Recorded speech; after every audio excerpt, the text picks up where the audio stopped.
Everybody, welcome to the Lion's Den of Leadership. This is your host, Steve Rosenberg, along with my good friend, Alex Osenenko. I got it right, huh? You're Nice. You're awesome, man. Hello, everyone. I'm getting there, man. So today we have an amazing show. I'm very excited to have my very good friend, Errol Allen, on. We're going to talk a little bit about him. I'll just explain the context of why we even created this show. Alex and I, as entrepreneurs, as business owners, are always going through the gymnastics of trials and tribulations of challenges that happen. Not necessarily what product we offer or, what service we can do, but more of how do you deal with the daily down and dirty issues that go on with being an owner of a company, an entrepreneur of a company, where you're trying to figure out how do I provide a better service? How do I get my employees to stop quitting? Or how do I get my employees to care about the product that I offer? And how do I de-stress them? And I think these are all the untold things that they don't talk about much in the business world. Everyone talks about how you can provide better service and this and that, but they don't actually talk about the day-to-day running your company. So I'll give you a little background. Errol, we met Errol, I'm going to say probably about 3 years ago. Is that about right, Errol? Maybe 4 years? Right, yeah, 2015, yeah. Okay, it's etched in your memory, huh? Yeah. So I'll never forget that we met Errol. We were having problems. I think our size was about 200 doors maybe. And we were giving bad service and we were losing owners and we could not figure out what was going on. And I remember we asked our business coach, Doug Winnie, and we said, Doug, we want to find someone that can help us with better customer service. How do we get better customer service and care, get our employees to care? Because not that we knew that they cared, but the perception was from the outside looking in was that we didn't care. And so we wanted to change that. And so Doug suggested, talk to my good friend Errol. He'll be able to help you. So we bring Errol in, and I'll never forget. We sit down with Errol. I think it was me and Pete, and he says, "Well, what's your problem?" And we said, "Well, we want to give good customer service, and we're not, and we want to provide a better environment for our customers." And he goes, "Well, tell me what you do." I'll never forget. Tell me what you do. And we're like, well, "What do you mean?" He goes, "Well, tell me how you do a system." And I think we picked like onboarding a new owner. And I don't remember if we wrote it down or we just talked you through it. But what was interesting was Pete and I had completely different interpretations of how we did that process. And Errol said to us, "That's your problem right there. You will never give good customer service, until you can provide the same product consistently day after day to where I could come in," meaning Errol, "and I could actually do your job without thinking, and it's systemized. And until you can do that, you're never going to provide good customer service because everybody has a different interpretation." Do you remember that day, Errol? Yeah, I remember that. Yep. So of course we hired Errol on the spot, and he became our adopted workflow systemization guru. And I'm going to say about 2 years you lived in our office. Is that about right? About a year and a half, yeah. Year and a half. So Errol had a 1983 Commodore 64 computer that he would run that would start smoking when he would do too much flow charts with us. And we went through the monotonous, to me it was, poking you in the eyeballs type stuff of going through and systemizing our company you name it. I remember we'd be at a meeting. We used to have, I think, 3 meetings a week, 2 to 3 hours a day. And we'd get stuck on a yes or no. If this, what do we do? And then that would go into somewhere else. And we'd have papers, flow charts all the way out our office, up the walls, I remember, and trying to figure out how to systemize this thing. And thanks to Errol, and I'm very vocal about it, that if it wasn't for Errol, we may not be in business, because what he did is give us that spinal cord, that backbone to be able to provide that good customer service. And of course that changes, and we still use Errol to this day, tweaking systems, because everything has to be tweaked. But if I haven't said it, Errol, I appreciate you in our lives, because you made our lives much more stress-free than it was the day before we met you. So thanks for being on the show, man. Yeah, you're welcome, man. Thanks for having me here. All right, that's quite an introduction, Steve. That's very, very nice. So Errol, maybe I turn the tables on you, Steve, if you don't mind. And say, what do you do? What do I do? Yes, sir. I'm an operations consultant. I go in and look at my clients' processes. I flow chart them out, what they're doing now versus what I think they should be doing. I flow chart out what they're doing now. Then we look at them. We look for ways to improve the process, whether for effectiveness or efficiency. We make sure it has good communication points in it. We make sure everybody that's impacted by it is taken into consideration. And then I take the flow chart, because the flow chart is just what you do. Then I take the flow chart and create task manuals. The task manuals are how you do what you do. Each step in the flow chart, how do you do that step? And if you have a software platform, where are you in the software platform doing this step? Because I want to take screenshots, or you can video exactly what the person is doing to complete the steps in the process. So now, like Steve said, I could be driving down the freeway. Client can call me, hey, I need you to do this. Either I can pull over right then and there and log in and look up that manual and do it, or drive to their site and sit down and do it. I would be a little slower than the person who normally do it, but it would be right. So and then I create, because I'm a stickler on managing your employees properly too. So I create job descriptions and performance standards for my clients' employees. I even do some management training also, because that kind of comes natural with what I do. A lot of my clients have never managed anybody before, so those management questions come up. So I usually do a little management coaching too. So that's kind of it in a nutshell. I think at some point you were a marital counselor for me and Pete when we were ready to tear each other apart. Not as bad as some of your other clients, but there were times where it would be us three in a room, and Errol would be like, well, tell me how you feel about that. And you tell me how you feel about that. And we would, we basically voice our gripes and our concerns, or you do with other employees. I remember, when there was ever conflict, sometimes we'd even call you to come in, like, hey man, do you mind sitting in on this meeting and kind of being the referee for us? Right. I thought I was gonna have to get a zebra shirt, Throw a penalty flag, right? Right. But it's fun, and I love it, man. I love doing all of that. So I'm just having fun, actually. Errol, what is the most common problem that you can give if our listeners stop this video or audio recording in 4 or 5 minutes from now? What is the one biggest mistake you see, and how would you recommend they solve it? So if they tune out in 4 minutes, they're still going to get the value out of the show. Ooh-wee. I like to put you on the spot. See how you do. I could think of two things you asked for. Training your employees. I think even the documenting your processes part, while that's important, I think it's just as important to train your employees properly. Take the proper amount of time to train them, because if you don't do that, then you can't hold them accountable for their job performance. If you don't take time to train them right, how can you hold them accountable? And then what usually happens is you have high turnover, because either they grow frustrated because they don't get any training, or they get fired because they're not doing the job properly. Both lead to turnover, which leads to your customer being negatively impacted because your turnover is so high. So I would think train your employees properly. So that's a what? How about how? Like give us some of the tips and tricks. How to train them properly? Wow. Then there you go back to documenting your processes and writing out procedures. Now you have a training tool right there.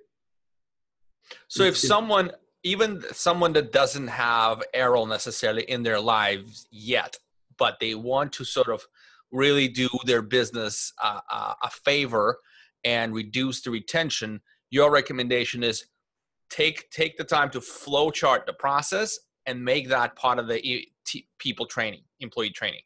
Right. Flow chart the process, and even more importantly, create your task manuals, because that's your training tool. Whatever role you have for that person, okay, what tasks are incorporated in that role? What will you hold them accountable for? And then that's your natural training program. Whatever they're being held accountable for, you make sure they know how to do it. And if you've created your task manuals for each one of those tasks, now you have your training program right there. And that's pretty excellent.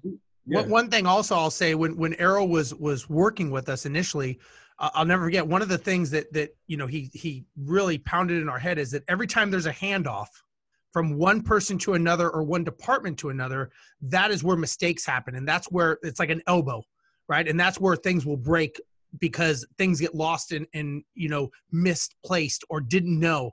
So the more times you're handing it off from one person to another, Errol kind of instilled in us that when that person is done with it, it should never come back to them. Do you remember that, Errol? Is that still the way you do it? Yeah. If I gave you a book to read, I said, Steve, read this to me, and the book was upside down, the first thing you would have to do is turn it where you could read it, right? But if I gave it to you where you could just start reading, that saves you that motion. And it's the same thing. If I give it to you like you need it, then you can just continue on doing what you need to do after it's been handed off to you, versus you don't get what you need when it's handed off to you. Now it has to come back. That's rework. And you want to stay away from rework. It just slows everything down. So you have to know, what is it that my handoff needs? What is it that they need from me? In what format, which means you have to communicate with them. To find out, how do you need this? What does this need to look like? How do you want me to let you know it's your turn to do something? You have to take it into consideration.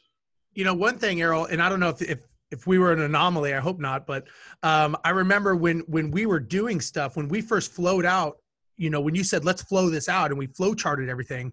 And then you said, okay, now let's bring in the property managers and everyone who's involved in this process, and let's see if they agree with this. And Alex, what was the most kind of scary thing for us is all of a sudden property managers and everyone who was involved in that particular process were like, we don't do that. Never knew I had to do that. Didn't even know we offered that as a service. And we're going, but we told you about it. Like we had this discussion, and they're like, don't remember that conversation. There were things that were just getting totally bypassed, and we found a lot of redundancies. Why we do that down here when we do that up there in the process? And Errol, I remember, Errol just said, tell me what you do. So we basically talked through exactly what we did. He put it on paper. He laid it out. Sometimes it went all the way out the door, but basically he laid it out and said, do you agree with this? And we looked at it. We said, yeah, that's right. Bring everyone else in and let's see if they agree. And that's what was very eye-opening. And that's what kind of explained to us why we were giving bad service is half the things no one even knew what they were supposed to do, or they were doubling up. It was very telling that there was a communication problem of what we thought they were doing, and maybe they just did it on their own because it didn't make sense. Or is that common, Errol, in a lot of companies? It is common. If you don't have your processes documented, then people make their own. Because they're trying to get the job done. So they come up with their own. And if you have two people doing the same job, then their processes are different. Although they're doing the same thing, one does it one way, one does it another way. So that's even more of a reason to come up with a standard way to do things. And what I find myself doing, I interview the people that do the work versus the leaders of the company. I want to get it from the people that do it every day, because when you have your leaders, oftentimes they're removed from the day-to-day. So they're thinking that they know how it's done based on when they were doing it themselves versus how it's actually being done now, right? And that gap, I see that gap all the time. And there's nothing wrong with it. You're just removed from it. And so you've kind of lost touch with how things go now versus how they used to go. So it's important to get everybody in the room, everybody that touches the process, participates or is impacted by the process. Get them in the room so when you go over it, you do it one time. You analyze the process one time. and make the changes you need to make and go on to the next one. So people who tuned out 4 minutes ago when they got the nugget, they're missing out on this deep wisdom here. I'll tell you, man. Yeah, the short attention spans are missing out, and the rest of it's going to be even better. I guarantee you. I wanted to ask you a question, Errol, and I know, Steve, you have your line of questioning, but I do want to ask this one question, which is interesting. It's just kind of a macro question. In your experience, and if the most complicated business you've ever consulted in was at a 10, where does the property management business stand? I mean, from your experience, how the complexity of the business compares to some of the other stuff, other businesses you worked in? They're all complex. To be honest with you, you have so many moving parts, right? One company may be bigger than the other one, but bigger doesn't always mean it's more complex than what people consider maybe a smaller business. They're all complex in their own right, just because of all the moving parts. When you look at a property management company, okay, how many processes are you talking about? It could be 30 to 40, just based on my experience. And then maybe a larger company, it still might be the same, 30 or 40, maybe 50. So they're not in my opinion, they're not any more complex. It's just a matter of, okay, you have a property management company versus a trucking company. Okay, what does it take to run a trucking company? Okay, that's pretty complex. What does it take to run a property management company? Oh, okay, that's pretty complex too. So I don't see any one company being any more complex than another. To me, I treat them all the same, Alex. I do. I treat them all the same. I just wanted to understand it. Like I used to sell software into manufacturing companies, and I know you used term rework, and that's scrap rework. It's kind of manufacturing speak for the defects in the product where you have to get rid of those. You can't sell those as non-sellable product due to defect somewhere in the product lifecycle management system or on the actual assembly line, whatever it may be. But it's just I'm just curious because there seems like a lot of moving parts in property management, but I don't know. I just wanted to know if it strikes you as less or more complicated. But if you say so, I guess the answer is like every company is complex in its own way. Right. Every company is complex in its own right. I treat them all the same. What do you do? I want to know what are your process? How many departments do you have? How many positions? What are the positions within the department? And what tasks are each one of those positions responsible for? That's where I start. And to me, they're all the same. And what is your background, Errol? What is your background? Like, how'd you came to be the process guy? At one point in my corporate career, I was an operations analyst for two different companies. One of the it's not in business anymore. The Houston Post, I was an operations analyst there. And then TCI Cablevision was a big cable company out of Colorado. Had a big location here in Houston. I was an operations analyst there. And that's all I did all day long was look at processes for all the departments. Let's look at this process. Or I kept a lot of data on how the company was running operations-wise. And just looking at how things were tracking over time, it kind of pointed me in a direction of what I needed to look at. So when I decided to leave corporate America, I asked myself, when was I having the most fun? And it was when I was an operations analyst. So I figured let's see if I can do this for myself, because I kind of figured companies needed it. So I just took a risk and got out there. And then you met us.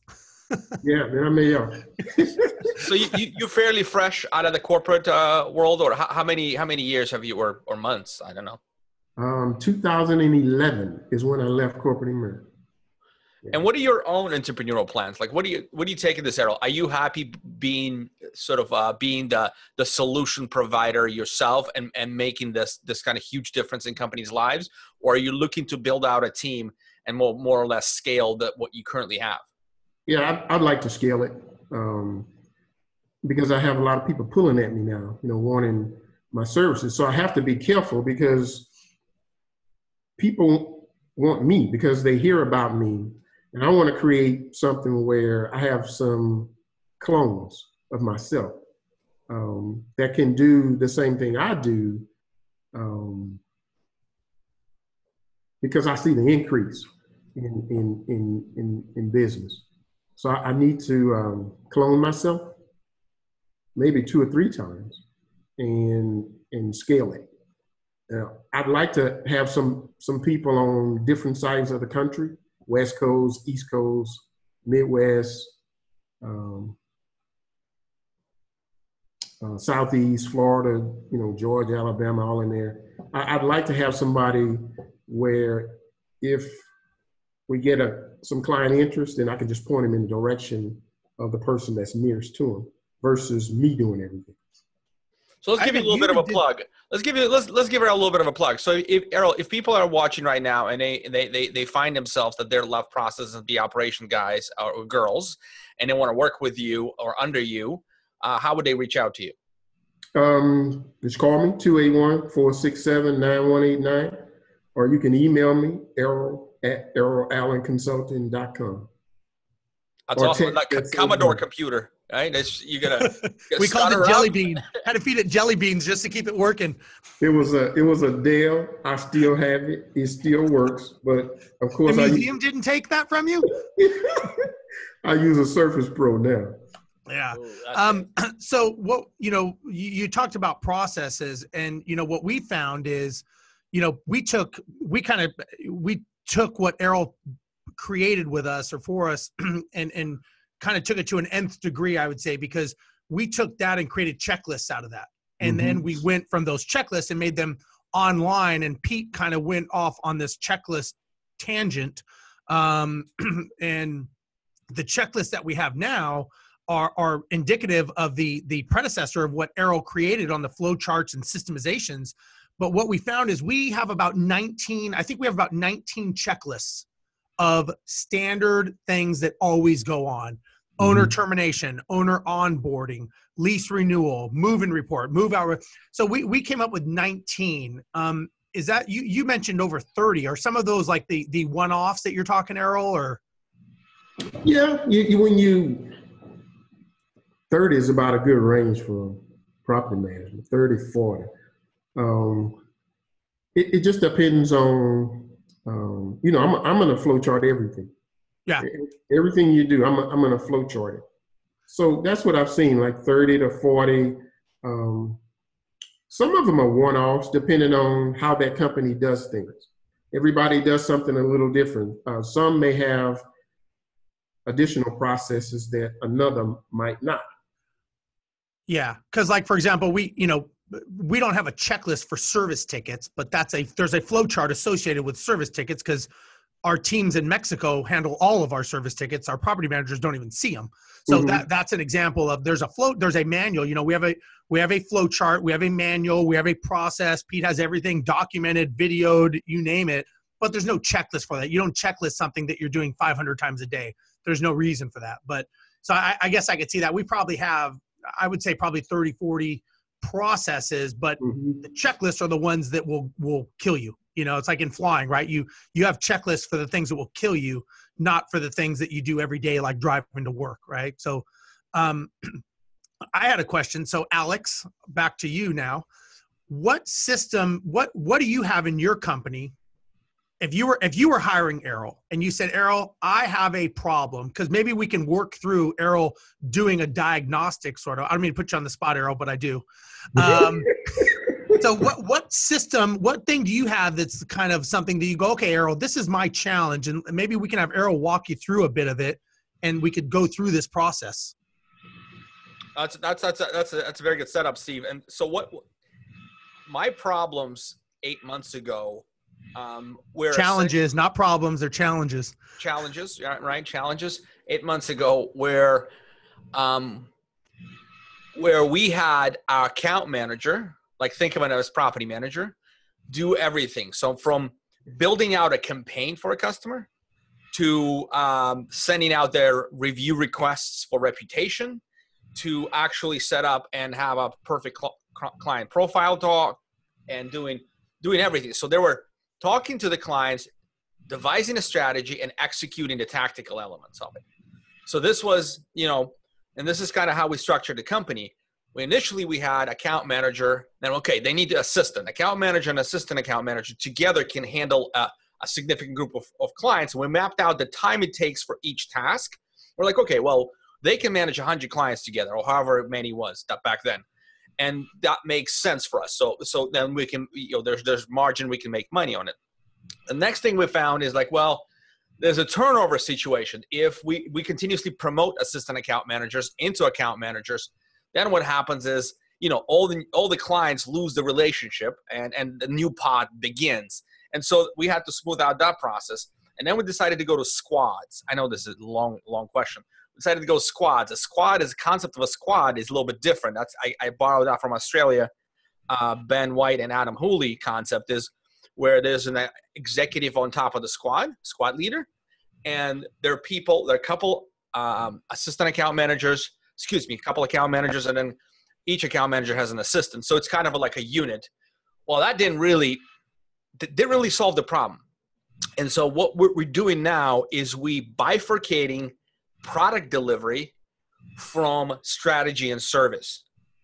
So my account managers moving forward will only focus on strategic discussions with clients, as well as tracking the project and results, reporting on ROI for marketing services we produce. Where the actual product delivery, the building of campaigns, reputation emails, we have a separate team now that does product delivery that we're currently doing exactly what you just said, what you articulated, which is flow charting. And the reason why we're able to do that, we brought in a Silicon Valley kind of veteran here to run our websites and technology team. And I think he's you in some ways, Errol. He's very, very process and flowchart oriented. So we're actually doing what you suggested. But this was our problem. This is how we recognize it, and this is what we're doing about it. What do you think? Might not seeing something. What else we should be doing? Give me some.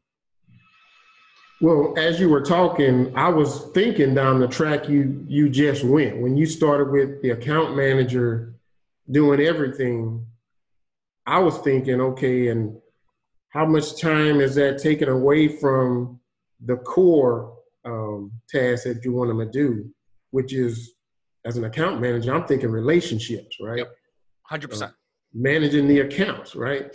Versus creating strategy and building campaigns. So when you got to where you split it out into the unit format, where you have an executive and then account managers and then people that develop strategy, that's where I was thinking already is allow people to focus. Focus on this. This is your total focus right here. Focus on this one thing. It's going to make everybody more productive because they can focus.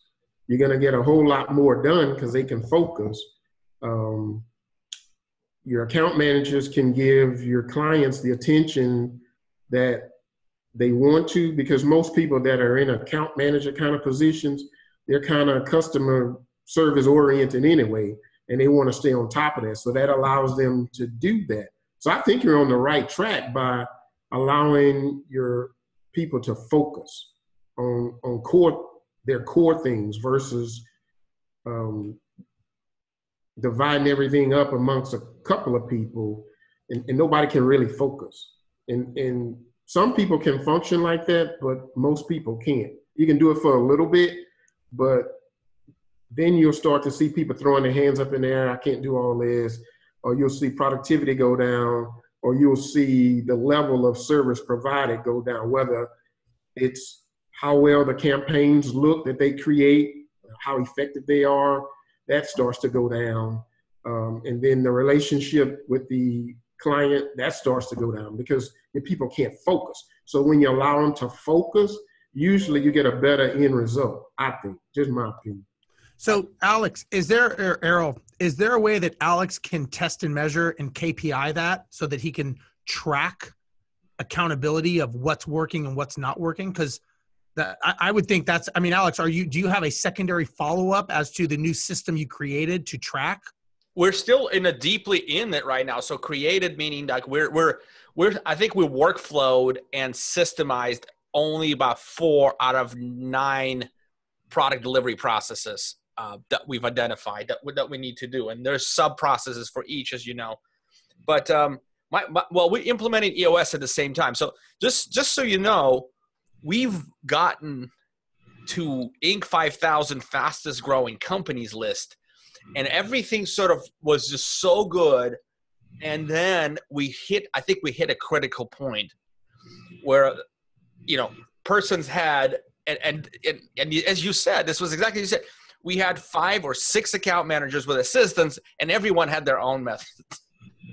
Mm-hmm. and then we had a couple quit, right? We had a couple people just, it was time. They worked here for 4 years, time to go.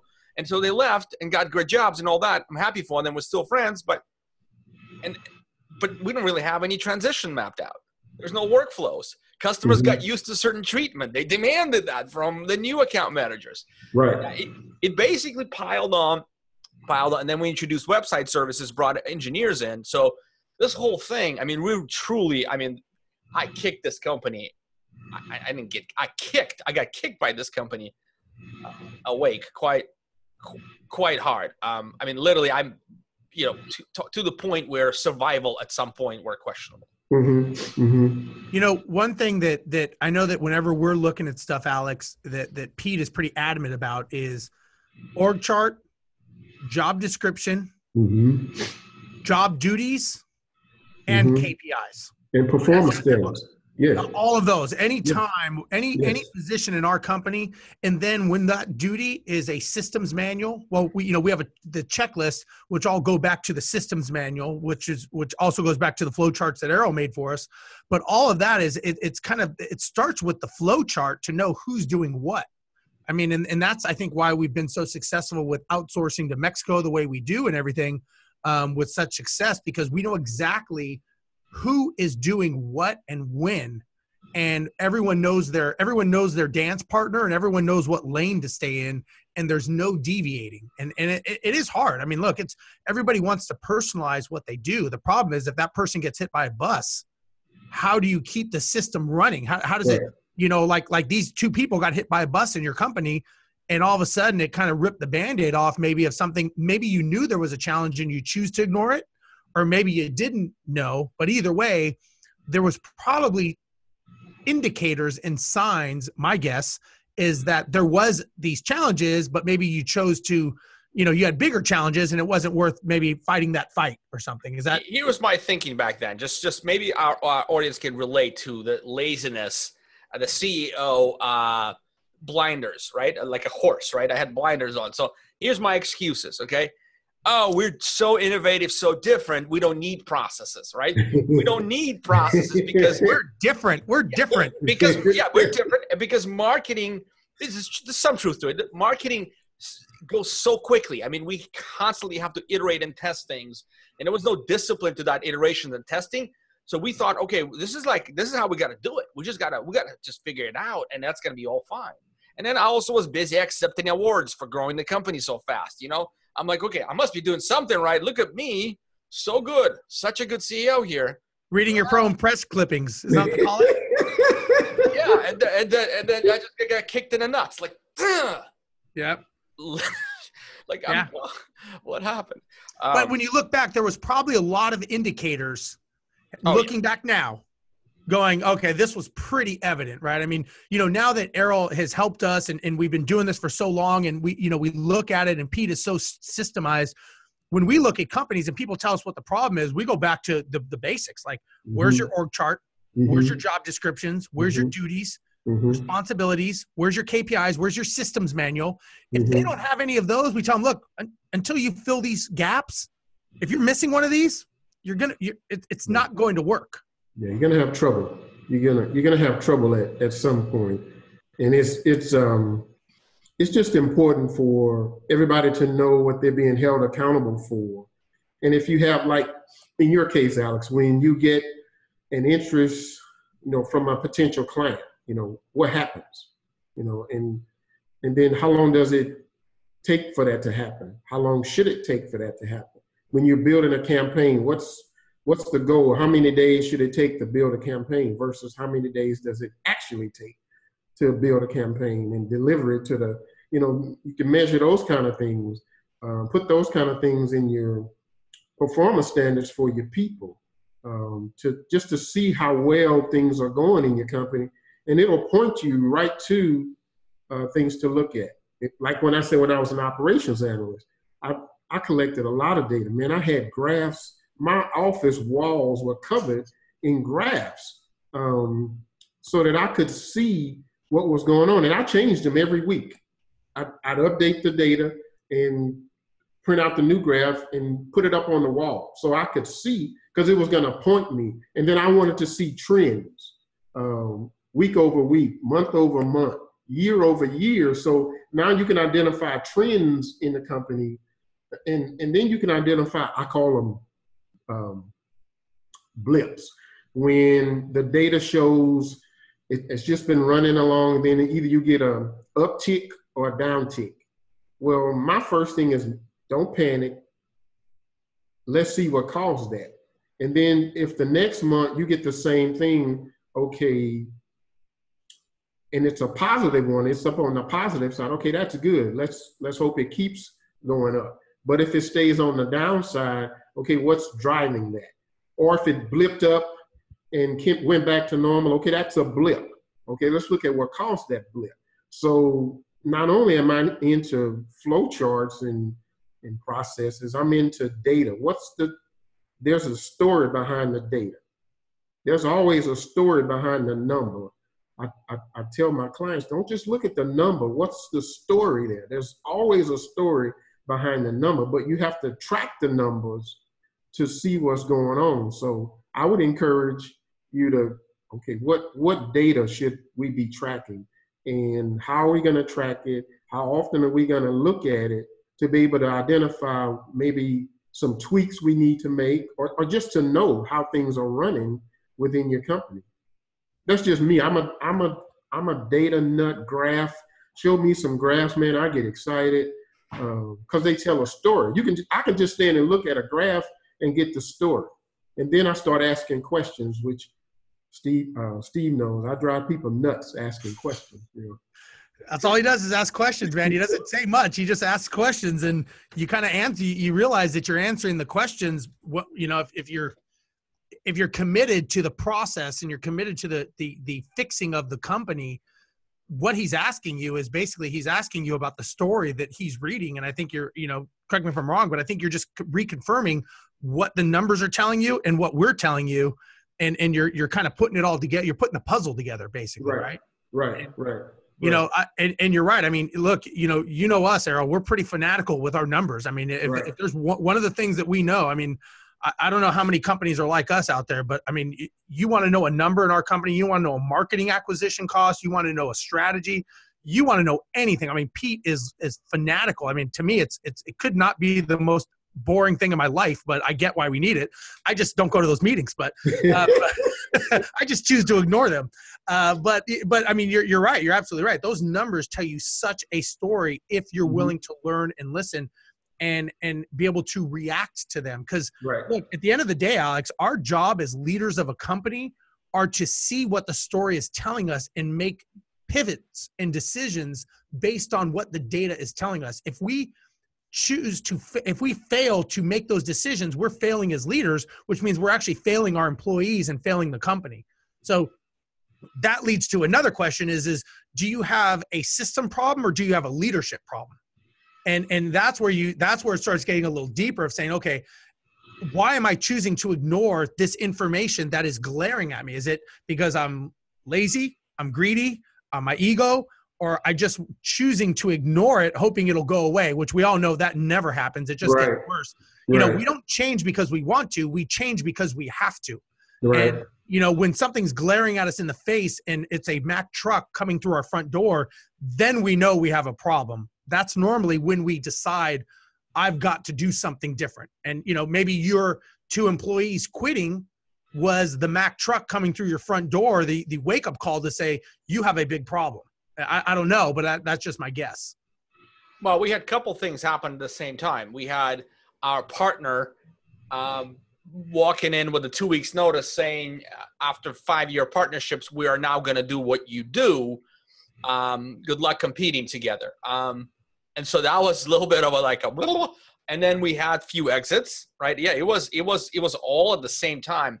But I think to be honest with you, had I decided that I want to stay between let's call it 1.5 to 2.5 million company, I could probably get away with me knowing most of things, me sort of operationally being aware and giving people advice, and run the company and make decent money. I think I could have it wouldn't be the best company, and maybe would hit some problems in the future, but we could have done okay. I think 2.5 million is where it actually begins to either you decide that you are the company that wants to grow and scale and is positioned to do so, or you go right back to your little hole of 1.5 mil, sit there and enjoy your life. That's kind of how I think about it right now. Well, I think that, and I'm going to ask Errol this question because he just got back from that conference and he's doing another one. But I think what happens is you get to a point, and we are told this, we will get to a point where everything we have done will collapse. Our systems, our structure, nothing will work. That's what happened. And they say 50% of your people and 50% of your systems will break along the journey. The faster you grow, the faster they will break. And so at the speed that we are growing, they break a lot faster. Our job as leaders, for Pete and myself, is to see these breaks coming as quick as we can and try to head them off and fix them through systemization, not through emotions and yelling and screaming at people, but doing it through checklists, right? And so I think what happens, Alex, is that you either get better or you get worse. You never stay the same. Staying the same means you're getting worse, because it's a fluid environment. You're always changing. So by you thinking I'll just stay as a 1.5 million, you're really not. You're really regressing and going backwards, in my opinion, because you never stay the same. There's no such thing. It's like water in the ocean. It doesn't stop moving. It's going forwards or going backwards. It's not just sitting there. I mean, do you agree, Errol? What are your thoughts? Well, I guess I'm always in the mindset that always put your structure in place. Always. Like in Alex's case, he said in the beginning, he felt like they were doing okay. They didn't need processes. But if you have employees and you lose one and you don't know how they were doing things, that's a wake-up call. It'll get your attention real quick, because now you're scrambling. How did they do that? Who did they talk to? How did this go?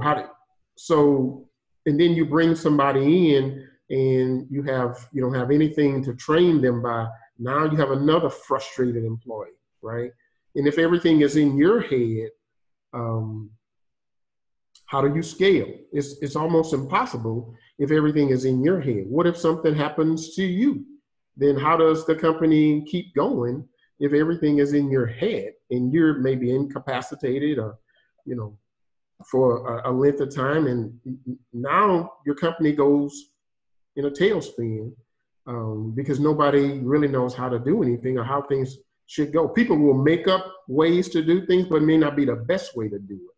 So I just think it's important in the beginning, decide what it is you want to do as a company. What are we going to do, and how are we going to measure how well we're doing?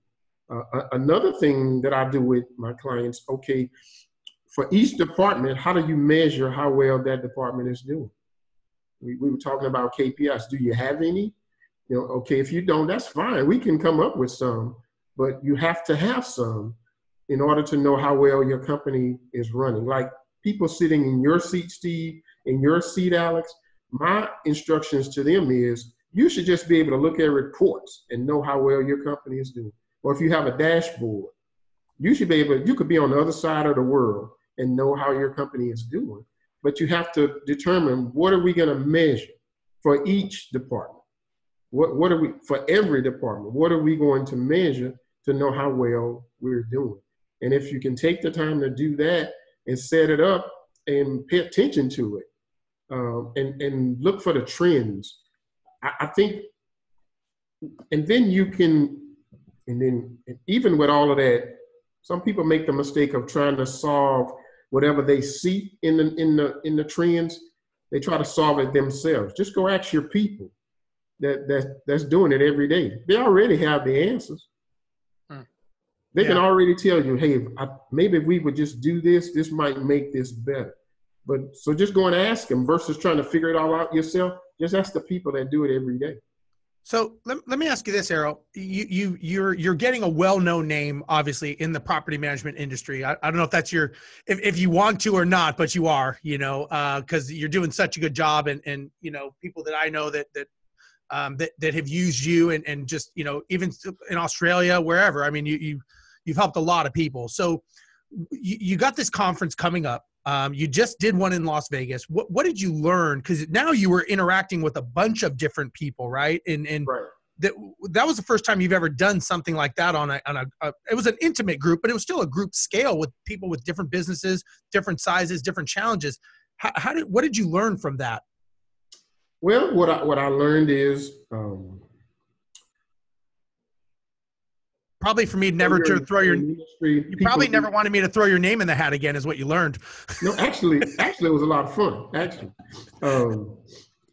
what I learned, even you can be in the same industry and do things differently, right? Maybe because of different laws that are in the area where your business is, which makes you do a lease renewal different from the way a lease renewal in Texas different from the way they do it in Nevada, or the way they do it in California, because of the laws, right? So I learned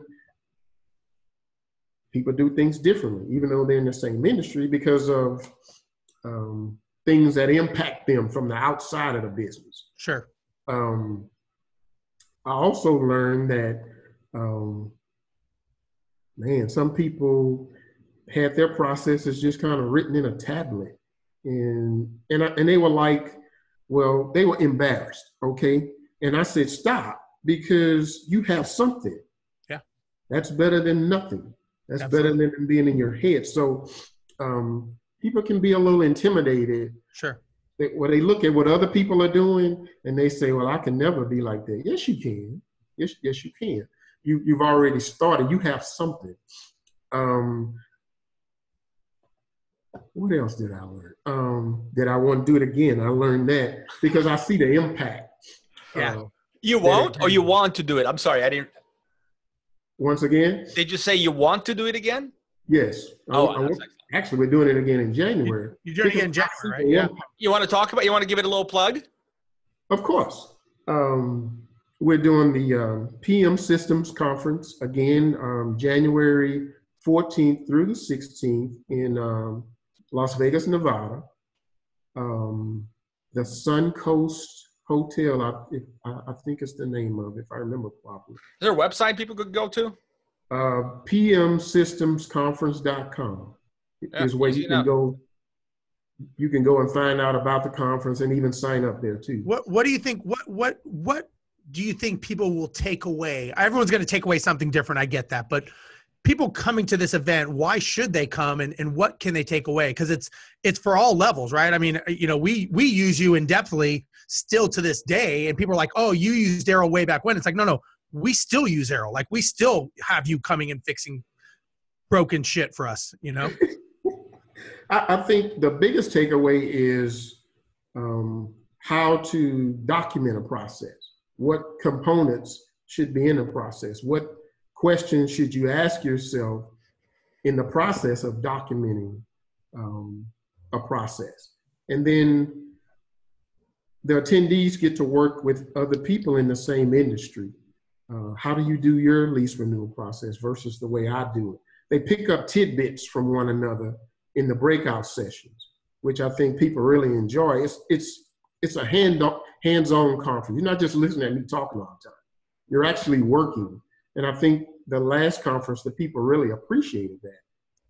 But I think the biggest takeaway is learning how to document a process. What are the basic components, and what questions should you ask yourself when you decide to sit down and write out a process? Now, Errol, do you go into the KPI section of that, or the outsourcing, or is it just very basic of getting their house in order? Well, we got into what you should be measuring in each department, in your business development, your leasing department, the property management side, and the maintenance side. What numbers should you be looking at to tell you how well each department is running? We got into that. I think we did talk a little bit about outsourcing, because some people do outsource. So they were expressing why they outsource versus doing things in-house. So that is talked about, yeah. Good. Yeah. I mean, because it's all encompassing. You really, in my opinion, you can't have one without the other. It's like a three-legged stool. You got to have all these pieces to make the stool stand. Right. The spinal cord is the flow charts and systems, but it won't stand on its own, I guess is what I'm trying to say. In my opinion, you need these supporting legs of, KPIs and outsourcing and these other things to make it all culminate together. Maybe not at that meeting in that juncture, but at some point they need to be thinking about that.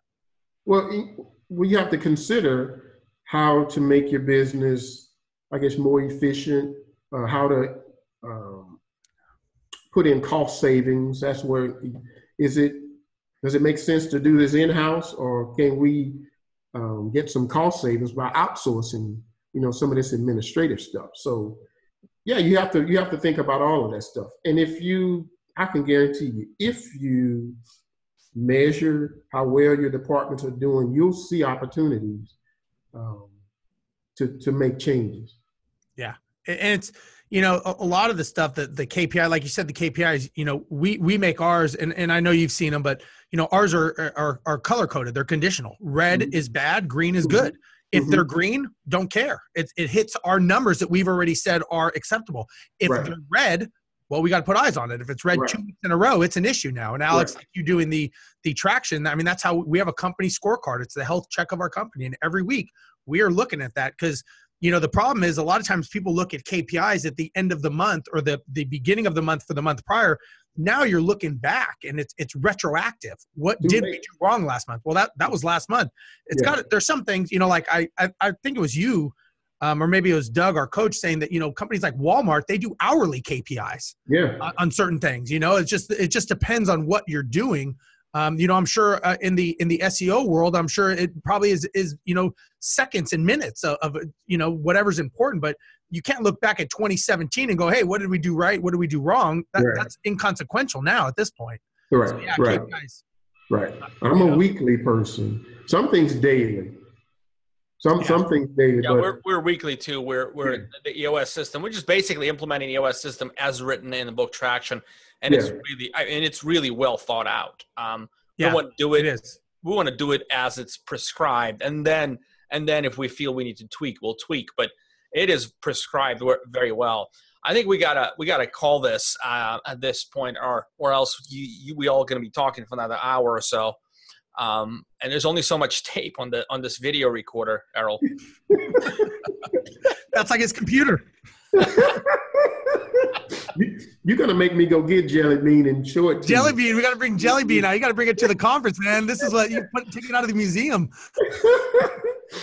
Yeah. I think all the way, I want to say thank you, Steve, and definitely thank you to Errol. It was illuminating, this particular one. That's exactly why I do these shows. This is, I'd love to put good information out in the world, but to be honest with you, I want to be a little bit selfish. I want self-help as well. So, Errol, I think it's been really, really interesting to meet you, and I love your thought process, your sort of methodology, and your approach. Sounds great. I'm sure we'll work together quite a bit in the future. And Steve, as always, thank you for not being scared to poke at things. Yeah, no problem. And also, I was going to say, as a shameless plug, if people want the KPIs that we use, we actually sell them on our website. So our KPIs that we use in our company for BDMs and for the operational side, people can actually go buy them if they want to reach out to me on Facebook, and I can happy to just to explain to them how to create them, or if they don't want to create them, they can buy them. So, but I would say, barring, putting Errol in a death spiral, that he is the guy that people need to talk to. I mean, there's no doubt. I mean, Errol, I hate to say it, I think it's going to be hard to duplicate you, man. I really do. I mean, I think, we've had many conversations about this. Right. I think it can be, but I think, what you bring to the table is unbelievable. And, I think we're kind of the walking billboard that shows it, Man, like I say all the time, Steve, I'm just having fun, man. That's what it's all about. Yeah, I'm just, and I need one of those T-shirts, man. Where'd you get that T-shirt from? This one? Yeah. Hey, I'll hook you up. We make those. This is one goal. So our whole. Where's mine? Wait. Where's mine? I don't have sizes for like that bicep size. I don't make it. It's like, hey man, it took me forever to get one from Property Meld with Drea to get me a Property Meld shirt. I'm still waiting for my coffee cup. That still never came. I got a coffee cup from you though, so that was good. Yeah. I hook you guys up. Anyway, we got to end it here. Gentlemen, utmost pleasure talking to you. See you next week, you dear listeners. And again, thank you, my co-host and our guest. See you guys. Be well.